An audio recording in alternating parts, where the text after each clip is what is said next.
Simon, let's get straight into it. No time to waste. Arsenal have dropped more points in the title race. Manchester City now just 4 points behind them after that 1-1 draw against Brentford. I guess the first question is, what are your thoughts on that performance? And the second one is, does this now mean that Arsenal are having a bit of a wobble? Yeah, it was a difficult game, wasn't it? I think we saw why Brentford are doing so well this season. Really physical, really direct, fast, good at set pieces. Actually, before the game, when I was looking at Arsenal's final sort of 13 league games they had left, this was one of the ones I looked at and thought that will be a tough game. And yeah, a disappointing night. I mean, Arsenal never really got going, did they? Particularly in the first half, we were sat together in the press box, weren't we? And we're kind of amazed at how sloppy and shaky they were.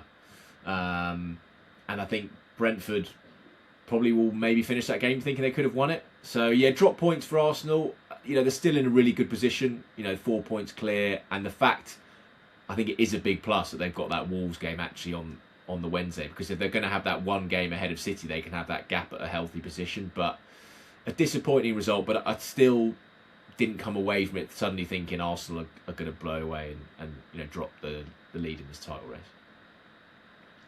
Yeah, I think that Wolves game you're talking about actually is quite important.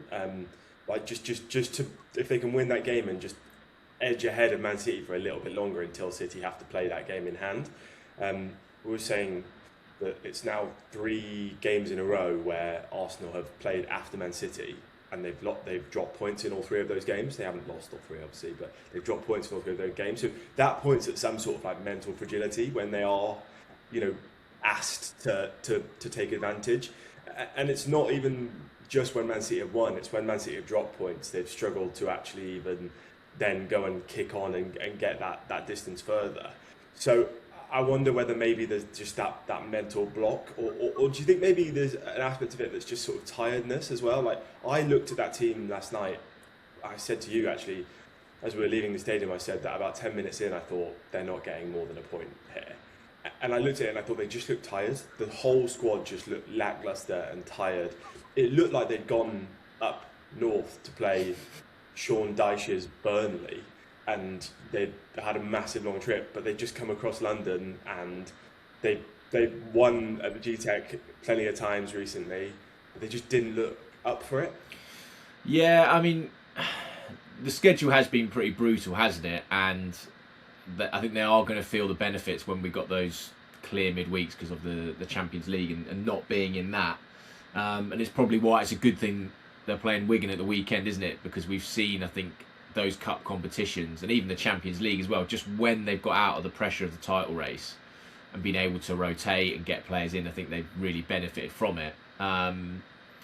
Yeah, I think particularly sort of, for me, the most startling thing was just the kind of nervousness of the performance, the shakiness, and whether that comes back to what you said there about the position in the title race, I don't know. But I remember in the first sort of 2-3 minutes when Gabriel played that pass like straight out for a corner, it was just sort of so alien to what we see from Arsenal, and even David Raya a bit shaky coming for some throws. And it reminded me of the Forest game a few weeks back, or almost a month back now, wasn't it? Where they went there and never really got into 4th or 5th gear, and maybe Arteta will come away from it and think, we didn't lose, we didn't go there and lose, and there hasn't been many times where I've watched Arsenal and think they're going to lose. I did last night, particularly when Igor Thiago was going through right at the end. I thought this is going to be a loss, but they've come out of it with a point, and yeah, I think now having that reset of Wigan will actually be a big help for this, because players like Rice, I think, need to break. Zubimendi, I think, need to break, and also mentally just to have a break, just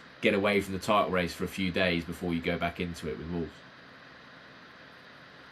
That's an interesting point you just made about them sort of looking like they never got into 4th or 5th gear, and looking like they weren't. They didn't have any attacking impetus, really, did they? Like, even the goal, I feel like in the press box it went in and everyone sort of looked around like, oh, they scored. Like, that came out of nowhere. But it brings me on quite nicely to Eze. Like, he's a player that was bought in for a lot of money. It's 68 million, including add-ons, to be a player that can cause problems in those games. When Arsenal don't have that spark, when Arsenal need something, he's been bought in for exactly that reason, to be the player that can create moments. he's failed to do that really. Other than, it sounds crazy to say, other than a hat trick in the North London derby, but other than that one moment, he's not really done that. And he was taken off at half time after looking pretty lost in this game. I mean, do you think that there's cause for concern there? Do you think maybe, you know, he just is struggling to adapt to the style of play Arteta wants, or? I mean, it's a worry, isn't it? I mean, we debated it when we were getting the train home last night, didn't we? We were like, has he been worse than Gyökeres, who's come in for a lot of stick, isn't he? Gyökeres, think of over the course of the season. I mean, I think Eze's largely been worse than him, other than those moments. You know, the Palace game, the Spurs game, he hasn't really delivered. And last night felt like such a big opportunity for him, with obviously the news, the Havertz injury. You know, Odegaard's only on the bench. The kind of formation shift we've seen in recent weeks, haven't we, with sort of Rice and Mendy playing deeper as a 2, Eze central, number 10. And yeah, I agree with you. He did look lost at times, and I almost didn't. I couldn't really work out what he was doing. Like, there were moments where he was dropping really deep. He was almost next to Zubimendi picking up the ball. Then he was really high up the pitch, almost playing alongside Gyökeres in like a 4-4-2. And it feels like the adaptation into what Arteta wants, he's really struggling with it. And it reminds me of Jack Grealish at Man City, where that took time. You know, that took a full season, really, until we saw Jack Grealish really fit in. But Eze is such a maverick player that I always felt at Palace, you watched him and it was like, he's just told to go and do what he wants. And I don't think Arteta does that with players. And he's now trying to get used to being in a system where you need to do your role and you need to fit in with the team. And it just feels like Arteta hasn't worked out a plan for it right now. I think what's quite interesting about it as well is if you look at Eze when he played at Palace, and probably in those last few seasons where he was playing under Glasner and he was getting great numbers, he was playing in a team that was very transitional. Like, Glasner's teams quite like to sit behind the ball and catch teams on the counter attack. Like, that was, they relied on like quality going forward after sort of sitting back. And he was a transitional player. When I picture his like good moments for Palace, I picture him picking the ball up in deep areas and like carrying it through midfield. I don't think Arsenal play like that. I don't think they have played like that this season because teams have just sat back behind them. Victor Gyökeres is another player who at Sporting did the same sort of thing. Like, if you look at all of his goals at Sporting, they're him running through into open space because Sporting would catch teams on the break, and Arsenal don't play like that. And it's almost like we've signed these two players that are perfect for a team that plays on the transition so often, and teams aren't playing like that against Arsenal, so they're not able to perform when they are playing. What I would say though is I think last night was probably a more transitional game than Arsenal have faced in a lot of games recently, because Brentford actually did impose themselves. They were good, and even then Eze still didn't manage to have much of an impact. I imagine he'll have to play against Wigan, which could be a chance for him to build up some confidence. You know, Kai Havertz is still going to be out. I would be surprised if Martin Odegaard started, especially after he looked like he might have picked up a little bit of a knock about 20 minutes after he came on last night. So you've got to expect that he starts against Wigan, and if he does, he's really got to show that he's able to do something. Yeah, I mean, the FA Cup was obviously huge for Eze last season, wasn't it? That was his crowning moment at Crystal Palace. And if you do speak to Palace fans, they do say with Eze that around March, April time, you know, when the clocks change and the sun comes out and it finally stops raining, that is when he sort of sparks into life. He's that kind of player, and in a weird way, he comes alive. So that is a hope I do have inside me, that maybe we're sort of building towards that. But he feels like he needs a spark at the moment, a game where he ignites. And it was kind of like that before the Spurs game, really. I think that Spurs game kind of glossed over a lot of difficult games he had before that, where he wasn't really firing. He suddenly had that moment and everyone thought, oh my God, he's arrived. I think he needs something similar. I would start him against Wigan. As you say, there's a lack of options. You know, I'd be resting Rice, Zubimendi, and would be having Norgard playing with Eze, and maybe with Odegaard as well. I mean, it's a game you're going to have so much of the ball. I don't see why you can't have Eze and Odegaard together as two number 8s.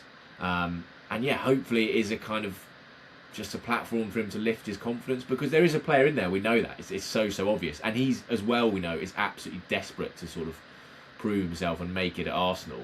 But it just right now, it looks really, really hard for him. It just feels like that sub at half time as well would have been tough for him. Like, to get hooked at half time, I know he deserved it, but for any player that is tough to take.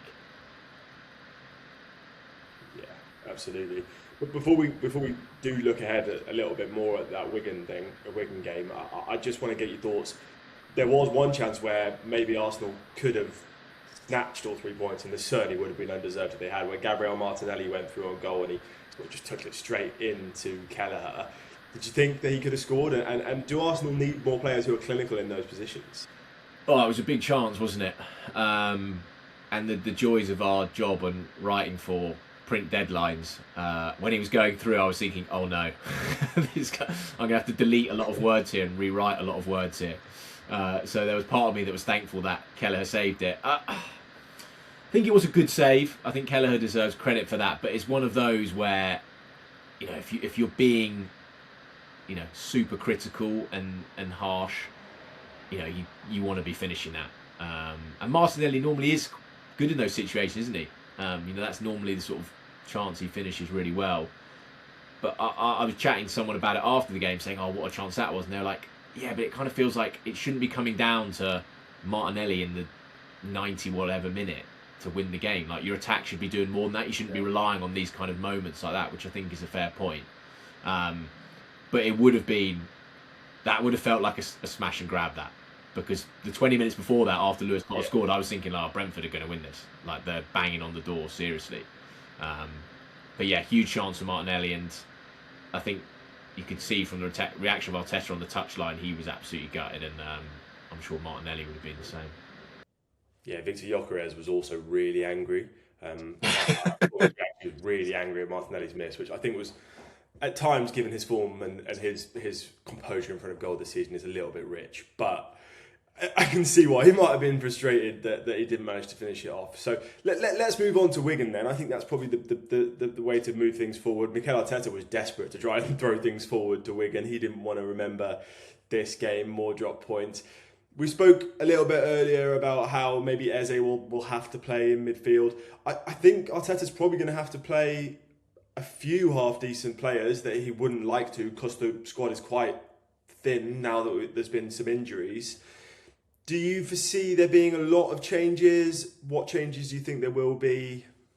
Yeah, I mean, I would imagine Miles Lewis-Skelly will play. It feels like Calafiori and Hincapié, they're kind of two main left backs, so this is probably a rare chance for Miles to get a game. I think Mosquera will probably get another run out. He was one of the positives from last night. Both of us were saying, weren't we, really impressed with the way he stepped up. Ben White, you think, would come in. Kepa for his obligatory cup game. It's a shame there's no Max Downman. It doesn't sound like he's quite ready, because this would have been a perfect opportunity to play him. Martinelli, just spoke with him, he'd probably come in and start. Gabriel Jesus. So I think you'll sort of see 7 or 8 changes, as you always do with Arteta in these games. But it will still be a strong team. Like, he's not going to go full throw the kids out and get him in there. It will be interesting just to see what he does in that midfield, because I think, it suddenly looks a little light in there. And this would have been, hindsight's one thing, but would have been a perfect game for Waneri, wouldn't it? Because, particularly with Moreno and Havertz out, you could have easily just slotted him in. Even with Eze, that would have been quite nice to see. But he's obviously on loan at Marseille. So, yeah, I think I would predict sort of 8 changes for me, I would imagine, from that team on Thursday. Yeah, lots to think about, I think, for Ethan Waneri and Mikel Arteta on setting him out on loan. Because I think Ethan Waneri would definitely have started this game. And I think he probably would have started, well, not started, but come on last night had he still been around. I think Bukayo Saka didn't look completely fit when he came on. And I think wouldn't surprise me if when Madueke went off, they ended up bringing on an Ethan Waneri at right wing instead. And I think he probably would look at this squad now and think he's got quite a few minutes and opportunities before the end of the season in a team that he wants to be part of long term. And it's a frustrating time for him, I think, now at Marseille. Mikel Arteta spoke a little bit in his pre-Wigan press conference about how you can't predict that Roberto De Zerbi is going to lose his job. But it was a big part of why Arsenal have sent him out on loan to Marseille, and that sort of scuppered that. Arteta spoke a week or so ago when they first sent him out on loan about how De Zerbi's so good at nurturing young talent, and the football he plays is perfect for Ethan Nwaneri. He played 3 games under him, and then he's gone. And he was Yeah. hooked off at half time against PSG in one of them. So I do wonder whether he regrets going out there. I wonder whether Arteta regrets sending him out there. But yeah, you would hope maybe there might be some minutes for other young players, though. You know, there's a few young lads have managed to get debuts, a lot of scholarship contracts coming recently. Arteta has been trusting the youth players more than he did when he first came in recent seasons. Do you think maybe any potential for anyone off the bench, any young players? Yeah, I mean, I'd like to see Marley Salmon again. I think whenever he's played, I've been really impressed with him, particularly when I think there is one thing when you're in those attacking positions, like a Max Dowman, like a Hayman and Noose, where when you're higher up the pitch, making an error is not going to be the same as if you're playing right back in this team, which is where Salmon will probably play if he gets minutes. Because if you make an error there, it could easily be a goal, and I think he's been really, really good. If Ibrahim has just signed his pro deal, another young player in midfield, would be nice to see get some minutes. I think Arteta might give some of those an opportunity, but I do feel like he is so sort of eager to give players minutes in that first team squad, like someone like Christian Norgard, who again had to step up last night and join the bench after originally being the spare man because Saliba pulled out. He'll want to start and play, so maybe off the bench a few, but I think Arteta will go pretty strong for this, as he always does, and a bit like when they had the Carrot game, you know, kind of a game just to lift the mood, get a bit of the feel good, take a bit of heat out of the title race, and hopefully get a good result. Yeah, nice break for them, isn't it? Just to calm things off a little bit after dropping points. Let's do quick predictions then. We've started doing that and thinking ahead to what we might think might happen. You'd imagine Arsenal are going to get the better of Wigan, but I suppose you never know. You got a score prediction? I am going to go for 4-0 to Arsenal. 4-0. Now that would be good. I think that Arsenal still look tired, and I think there's players that aren't quite in the rhythm that are going to be playing. So I think it's going to be something like a 2-0. I think they'll win, and you know they're at the Emirates Stadium, but I think they're just going to get the job done and get out of there. I don't think they're going to blow Wigan away. I might be wrong, but they certainly could. You would expect them to, and it wouldn't be a surprise if they did win 4-0, but I'm going to go with a 2-0. And we'll be back on Monday to talk over that Wigan result and to look ahead to the Wolves game with another episode of The Full Arsenal. Thank you very much for watching.